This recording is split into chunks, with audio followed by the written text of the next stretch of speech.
It was just another Tuesday morning at Coffee Bean Corner.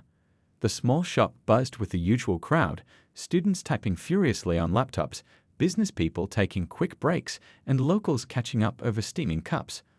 Among them sat Amara Johnson, deeply focused on her work presentation due later that afternoon. Her fingers moved swiftly across her keyboard, a sleek silver laptop she'd saved 3 months to buy. 3 tables away, Diane Miller returned from the restroom, her eyes scanning the room with growing panic. Her laptop was missing from her table. She was sure she'd left it there, tucked beside her half-eaten muffin. Diane's gaze landed on Amara's table, narrowing at the silver laptop that looked just like hers.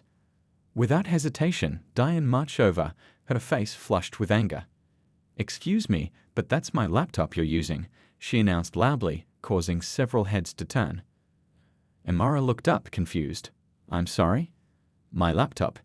The one you took from my table while I was in the bathroom," Diane said, her voice getting louder. "I need you to hand it over right now."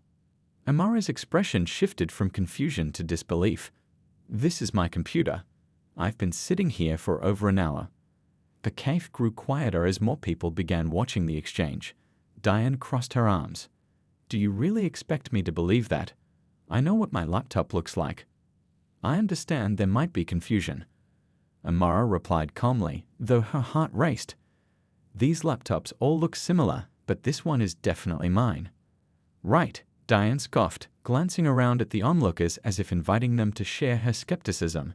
"Lee," she called to the manager. "This woman has my laptop. Call the police." Lee approached cautiously, looking uncomfortable. "Are you sure about this, Diane? Amara's a regular here." "So now you're taking her side?" Diane's voice rose even higher. "I know what I saw. Either you call the police, or I will." Several customers had pulled out their phones. One woman whispered to her friend she didn't even check her own table properly. Amara took a deep breath, fighting to stay composed despite the humiliation burning in her chest. This wasn't the first time she'd been wrongfully accused, but it never got easier. "Look," she said firmly, "I understand you're upset about your laptop, but this one is mine. I'm happy to show you my screensaver, my files." "Anyone can change those things," Diane cut her off. "The police can sort this out." Lee reluctantly made the call while Amara sat perfectly still, her work forgotten as she felt the weight of suspicious stares around her. A heaviness settled in her stomach. Would people believe her? Would the police? She thought about all the stories she'd heard, all the videos she'd seen of similar situations going terribly wrong. Outside, a police car pulled up to the curb. Through the window, Amara could see 2 officers stepping out. Her throat tightened as she closed her eyes for a brief moment, gathering her strength for what was coming next. When she opened them again, she noticed something that gave her a flicker of hope. Across the room, someone had moved aside a jacket on Diane's original table, revealing the corner of what looked suspiciously like another silver laptop. The bell above the coffee shop door jingled as 2 officers walked in. The taller one, Officer Rivera, approached the counter first while his partner, Officer Chen, surveyed the scene. Lee quickly pointed toward Amara and Diane. "What seems to be the problem here?" Officer Rivera asked, his voice measured and professional. Diane jumped in immediately. "This woman took my laptop while I was in the bathroom. I need it back right now." Amara's hands trembled slightly, but her voice remained steady. "This is my laptop. I've been working here all morning." More customers had pulled out phones, recording discreetly. A college student with glasses whispered to his friend, "This is messed up. She's been sitting there since before I got here." Officer Chen took out a notepad. "Ma'am," he addressed Diane, "can you describe your laptop for us?" "It's silver thin, about 13 inches, Diane said confidently. "It has a small dent on the bottom right corner where I dropped it last month." Officer Rivera nodded and turned to Amara. "Mind if we check the computer for this identifying mark?" "Go ahead," Amara said, turning the laptop around. Both officers leaned in to examine it. The bottom right corner was perfectly smooth. "There's no dent here," Officer Rivera said. Diane's face flushed deeper. "Well, she must have another one then. That's definitely my computer. I know my own property." A woman sitting nearby finally spoke up. "Excuse me, but I think there's another laptop on that table over there." She pointed to where Diane had been sitting. All eyes turned to Diane's original table. Officer Chen walked over and lifted a black jacket that had been carelessly tossed aside. Underneath sat another silver laptop, identical to the one Amaro was using except for a visible dent on its bottom right corner. The coffee shop fell completely silent. Officer Chen picked up the laptop. "Is this yours, ma'am?" Diane's mouth opened and closed soundlessly. The red in her face deepened to a dark crimson that spread down her neck. I didn't see." Someone in the back of the shop let out a low whistle. Another person muttered, "Unbelievable. So you called the police on this woman without even checking your own table properly?" A man in a business suit shook his head in disgust. Amara sat perfectly still, her eyes fixed on her screen, though she wasn't seeing anything on it. The relief of being vindicated mixed with the sting of public humiliation. She'd missed an important email from her boss while this drama unfolded, and her presentation remained unfinished. Officer Rivera turned to Amara. "Ma'am, I apologize for the inconvenience." "It's fine," Amara said quietly, though it wasn't. Nothing about being wrongfully accused in public was fine. Diane grabbed her laptop from Officer Chen, stuffed it into her bag, and hurried toward the door, head down. "I made a mistake, okay?" People make mistakes. Some mistakes hurt more than others, someone called after her. As Diane pushed through the door, a young barista who'd been watching everything approached Amara with a fresh cup of coffee. "This one's on the house. I'm really sorry about what happened." Several other customers came by to offer support, a gentle hand on her shoulder, a kind word, a sympathetic smile. Lee, the manager, apologized profusely. "You're always welcome here, Amara. Always." Amara nodded, grateful for the kindness but still shaken. She sipped the fresh coffee, trying to refocus on her work, aware that video of the incident was probably already circulating online. She wondered how many others had experienced similar situations without someone speaking up for them, without a convenient revelation to prove their innocence. Outside the window, she caught a glimpse of Diane rushing to her car, head still bowed in shame. The woman had no idea that their lives were about to become strangely, unexpectedly connected. By evening, the coffee shop incident had spread across social media like wildfire. A customer named Raj had posted a 3-minute video that captured everything: Diane's accusation, Amara's composed responses, and the dramatic revelation of the laptop under the jacket. The hashtag #CoffeeShopKaren was trending locally. Amara tried to ignore it all. She finished her presentation just in time and delivered it well, despite her rattled nerves. Now, sitting in her quiet apartment, she scrolled through dozens of messages from friends and family who had seen the video. "You okay?" texted her sister Tanya. That woman was something else. Amara sighed and put down her phone without responding. She wasn't sure how she felt. Validated, yes, but also exhausted in a way that went beyond physical tiredness. Her doorbell rang unexpectedly. She opened it to find her neighbor, Mrs. Wilson, an elderly woman who rarely left her apartment. "I brought you some banana bread," Mrs. Wilson said, handing over a wrapped loaf. "My grandson showed me that awful video. You handled yourself with such grace, dear." Amara smiled despite herself. "Thank you, that's very kind." After Mrs. Wilson left, Amara's phone buzzed with a call from a number she didn't recognize. Normally she would ignore it, but something made her answer. "Is this Amara Johnson?" a woman's voice asked. "This is Patricia Wong from Channel 7 News. We'd love to interview you about what happened today." "No comment," Amara said firmly and hung up. 3 more calls from different news outlets followed, all of which she declined. Meanwhile, across town, Diane sat in her darkened living room, watching her own social media presence implode. Comments flooded her personal and professional accounts. "This is exactly what's wrong with America. How does it feel to be famous for all the wrong reasons? I'd be looking for a new job if I were you." That last comment hit too close to home. Her phone had already rung twice with calls from her office. She let them go to voicemail, not ready to face the consequences. Her teenage daughter Zoe walked into the room and turned on the light. "Mom, why are you sitting in the dark?" Diane looked up, her face pale and drawn. "Just a headache." Zoe pulled out her phone. "Did you know you're all over TikTok? My friend just sent." I know, Diane snapped, then immediately regretted it when she saw her daughter's startled expression. I'm sorry, honey, it's been a rough day. What happened? Zoe asked, sitting beside her mother. Diane hesitated, then explained in halting sentences. With each word, her daughter's expression shifted from curiosity to disbelief to disappointment. Mom, that's really messed up. I know, Diane whispered. I made a terrible mistake. Zoe was quiet for a long moment. You know my friend Taylor, she's black. She says stuff like this happens to her family all the time. The simple statement hit Diane like a physical blow.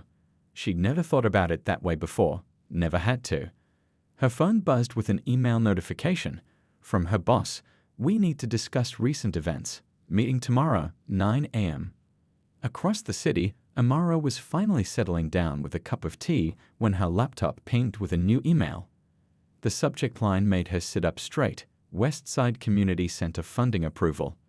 The email confirmed that the foundation where Amara served as a board member had approved a significant grant for the community center's after-school programs. As head of the legal committee, she would need to finalize the paperwork next week. Amara smiled, feeling a small sense of satisfaction amid the chaos of the day. The community center served predominantly low-income families, providing a safe place for kids to go after school while their parents worked. This grant would secure their programming for the next 3 years. As she closed her laptop, Amara had no idea that in a twist of fate, one of the children who benefited from that center was Zoe Miller, daughter of the very woman who had tried to have her arrested just hours earlier. The universe, it seemed, had a peculiar sense of humor and perhaps justice. The morning after the coffee shop incident, Amara woke to her phone buzzing non-stop. Overnight, the video had gone national. She squinted at the screen. 17 missed calls, 43 text messages, and hundreds of notifications from social media accounts she rarely used. This is getting out of hand, she muttered, scrolling through the messages. Most were supportive, but some were from strangers wanting to know her story, as if her humiliation was entertainment. One message stood out, an email from her law firm's senior partner. Saw the video. Called the mayor about that police response. Come see me when you get in. Harold. Amara groaned. The last thing she wanted was special attention at work. She'd built her reputation as a civil rights attorney on her legal skills, not personal experiences. She got ready quickly, hoping to slip into the office before too many colleagues arrived. No such luck. As soon as she stepped off the elevator, the receptionist gave her a knowing look. Rough day yesterday, huh? You could say that, Amara replied, hurrying past. Harold was waiting in his office, a steaming cup of coffee ready for her. Sit down, he said, his normally gruff voice gentler than usual. You doing okay? I'd be better if my face wasn't all over the internet. It'll blow over, Harold said, though they both knew that wasn't entirely true. But that's not why I called you in. The foundation board is meeting today about the Westside Community Center. They want you to present. Amara raised an eyebrow. I thought that was next week. They moved it up. After yesterday, well, they think it's good timing. She understood immediately. They want to capitalize on my 15 minutes of fame. Harold didn't deny it. The publicity could help secure additional funding. Is that so terrible? I guess not, Amara conceded. When's the meeting? Noon. Oh no, and the center director will be there too. Across town, Diane sat stiffly in her boss's office, hands folded in her lap, trying to appear composed despite having barely slept. I don't think I need to tell you how serious this is, said Thomas, the marketing firm's director. We've lost 2 clients already this morning. Diane's stomach dropped. Because of me. Because of the video. Your face and voice are clearly identifiable, and your LinkedIn profile lists our company. People are calling for us to fire you. Thomas, I made a mistake. A terrible one. But it was just a mistake. Thomas sighed.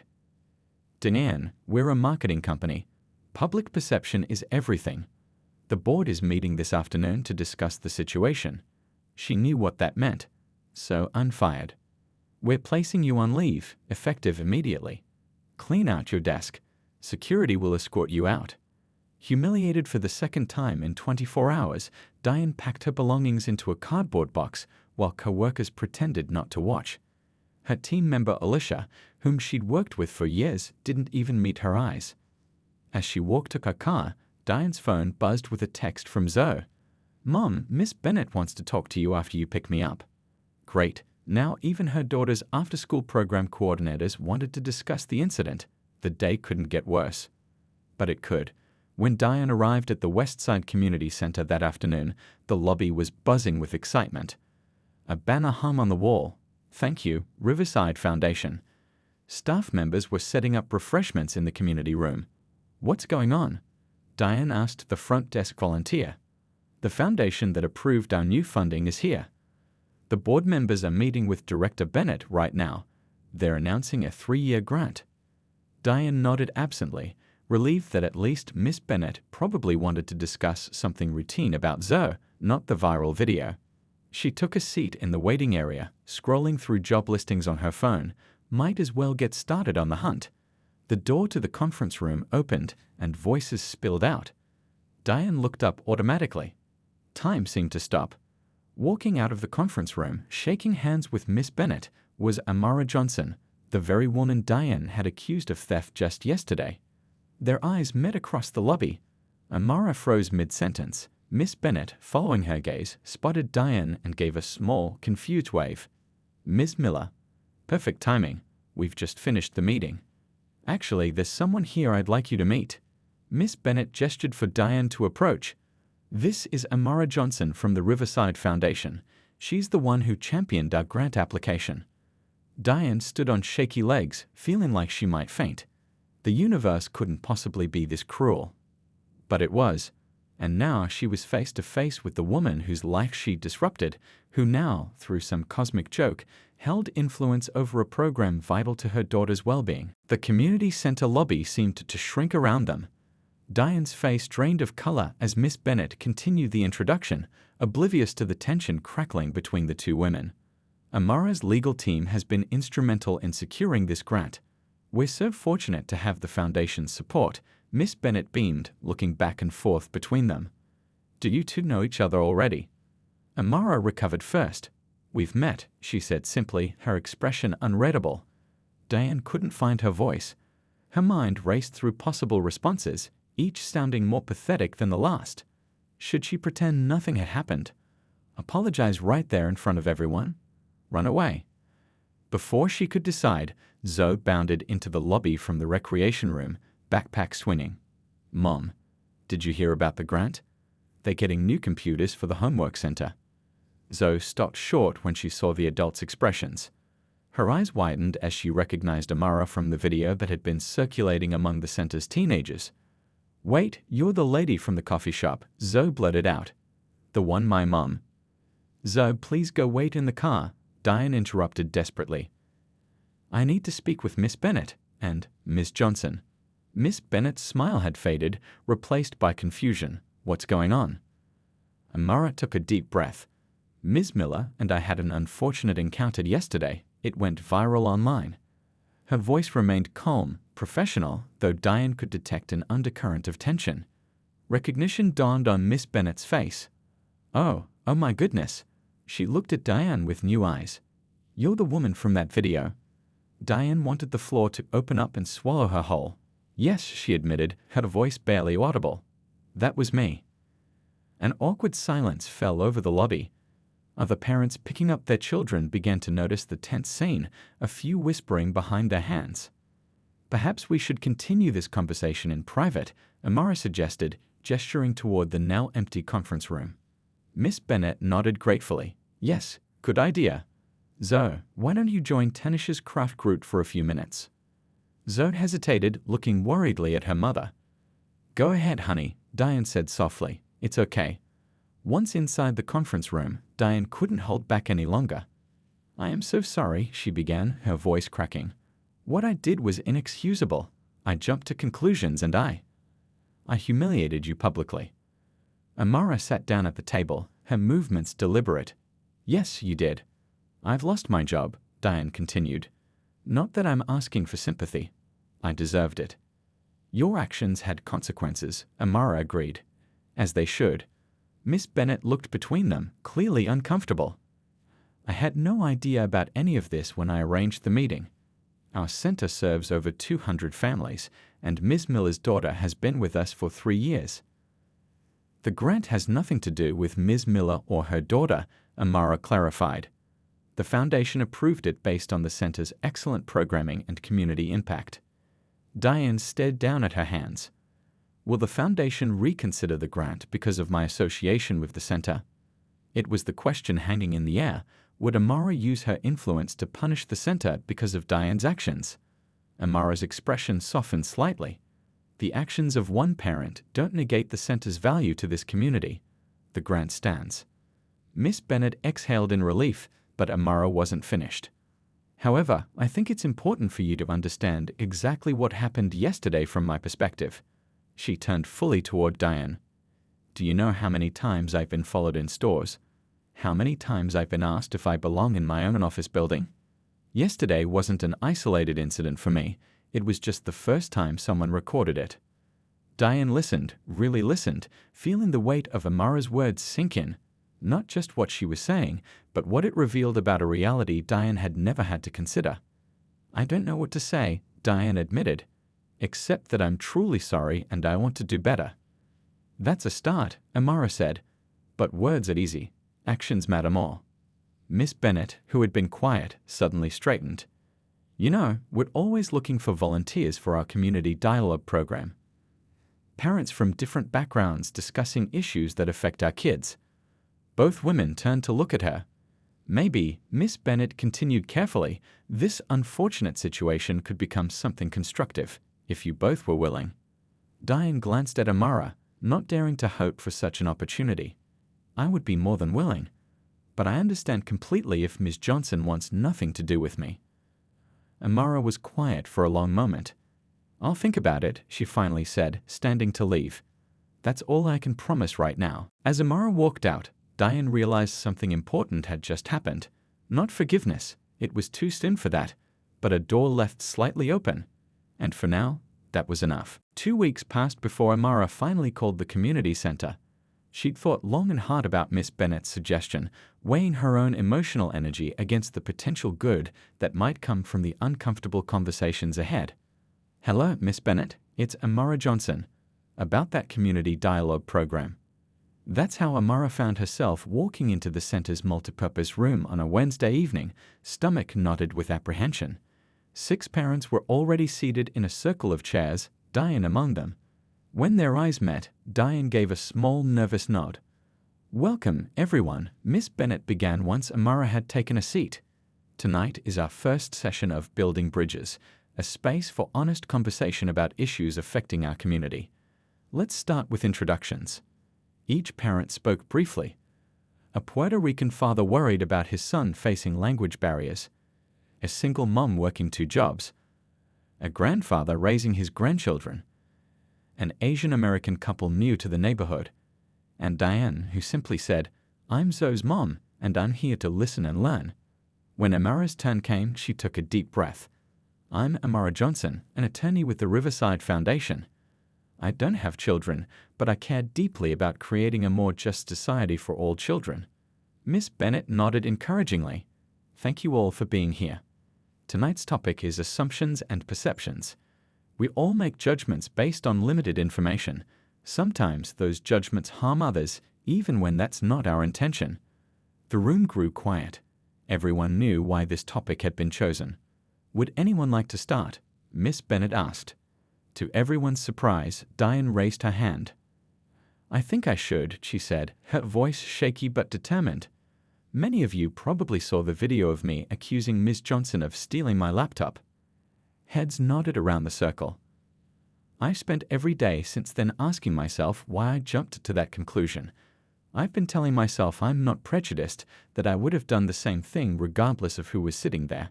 She paused, swallowing hard. But I've realized that's not true. I made assumptions based on race, and I need to earn that. The room was silent. Amara studied her hands, feeling the weight of every word. Since losing my job, Diane continued, I've had a lot of time to reflect. I grew up in a small town where everyone looked like me. I thought moving to the city made me worldly and open-minded, but clearly I was carrying biases I didn't even recognize. The Puerto Rican father, Luis, spoke up. I understand making mistakes. Last month, a teacher mispronounced my son's name all year. When I finally corrected her, she got defensive, saying it wasn't a big deal. But to my son, it was his identity. Other parents began sharing similar experiences, times they felt judged, times they had judged others. The conversation flowed more easily than Amara had expected, raw but respectful. When the Asian American mother described being told to go back to China, despite being born in California, Diane looked physically pained. "I'm so sorry that happened to you," she said. "I never thought I was part of the problem, but by staying silent when I've witnessed similar things, maybe I was." An hour into the session, Miss Bennett turned to Amara. "You've been listening carefully. Would you like to share your thoughts?" All eyes turned to her. Amara chose her words carefully. What happened at the coffee shop was humiliating. For a few minutes, I wasn't a lawyer with degrees on my wall or a foundation board member. I was just someone who looked suspicious. She met Diane's gaze directly. That feeling stays with you. "I can't imagine," Diane said quietly. "No, you can't." Amara agreed, not unkindly. "But you're trying to understand, and that matters." The grandfather in the group, Mr. Washington, cleared his throat. "In my 70 years, I've seen a lot of change. Some good, some not enough. But I've rarely seen people willing to have honest conversations like this. Ms. Miller, it takes courage to show up here." Diane's eyes glistened with tears. "It's nothing compared to the courage others show every day just existing in spaces where they're not welcome." As the session ended, people lingered, continuing conversations in smaller groups. Amara found herself face to face with Diane. "Thank you for coming," Diane said. "I wouldn't have blamed you if you decided not to." "I almost didn't," Amara admitted. "But then I thought about Zoe." "My daughter?" Amara nodded. If she sees her mother acknowledging mistakes and working to do better, imagine the lesson that teaches her. That's worth something. For the first time since they'd met, Diane smiled, a small, tentative smile, but genuine. "Would you maybe want to grab coffee sometime? Not at that same shop, obviously." Amara surprised herself by considering it. Maybe. Let's see how these sessions go first. It wasn't friendship. It wasn't even forgiveness, not completely. But it was a beginning, fragile, uncertain, and somehow unexpectedly hopeful. 6 months after the coffee shop incident, the community center's multipurpose room was packed to capacity. News cameras lined the back wall, and a hastily added row of folding chairs still wasn't enough to seat everyone who had come to witness something remarkable. On the small stage, sitting side by side at a table with microphones, were Amara Johnson and Diane Miller. Behind them hung a banner that read, "Community Conversations, from Confrontation to Connection." "I never expected to be here," Diane began, looking out at the crowd. "When that video went viral, I thought my life was over. I lost my job, my reputation, and my sense of who I was." She glanced at Amara, who nodded encouragingly. "But losing everything forced me to confront truths I'd been avoiding my whole life. I had to ask myself hard questions about why I immediately assumed the worst about Ms. Johnson." In the front row, Zoe watched her mother with unmistakable pride. At 16, she had become an active participant in the youth branch of the Community Dialogue program, often bringing her school friends to sessions. "The community center became my lifeline," Diane continued. "When no one would hire me, Miss Bennett offered me a part-time position coordinating volunteers. I was in no position to turn it down." A ripple of laughter moved through the audience. What started as a job of necessity became much more. Working with families from all backgrounds, hearing their stories, watching my daughter thrive in this diverse environment, it changed me. Amara leaned toward her microphone. "When Miss Bennett first suggested we work together, I thought she was out of her mind." More laughter. "I agreed to the community dialogue sessions mostly to prove a point. I certainly didn't expect to be sitting here today."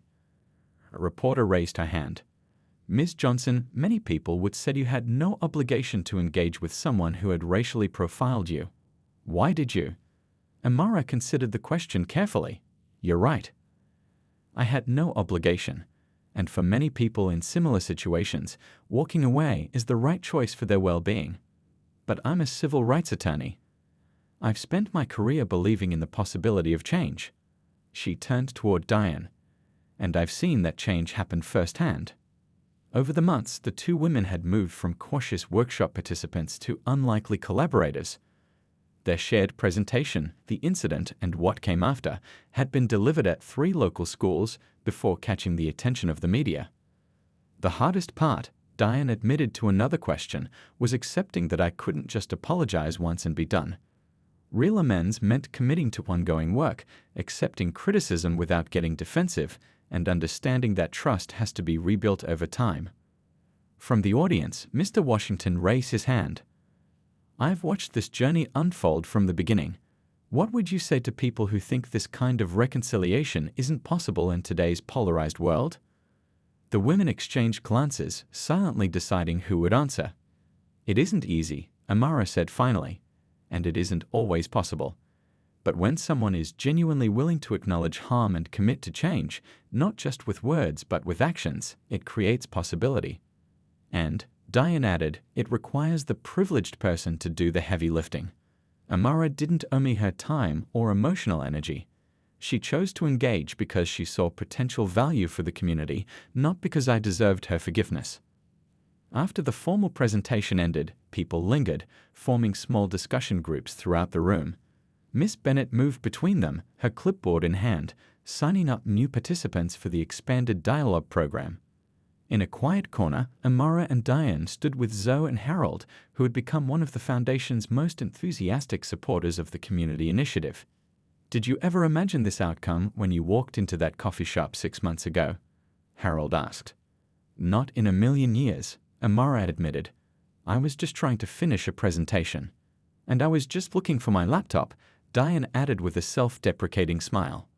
Well, I'm glad you both found something more important instead, Zoe said, displaying wisdom beyond her years. Outside the center, they'd paused on the steps. The summer evening was warm, the street busy with families heading home from work, children playing in nearby yards, neighbors chatting on porches. It looked like any other neighborhood, but to Amara and Diane, it represented something profound. Same time next week? Diane asked. The high school principal called. She wants us to speak at their teacher training day. Amara nodded. I'll be there. Then, after a moment's hesitation, she added, and maybe coffee after. I know a good shop where they don't call the police on their customers. Diane laughed, surprised by how easy it had become. I'd like that.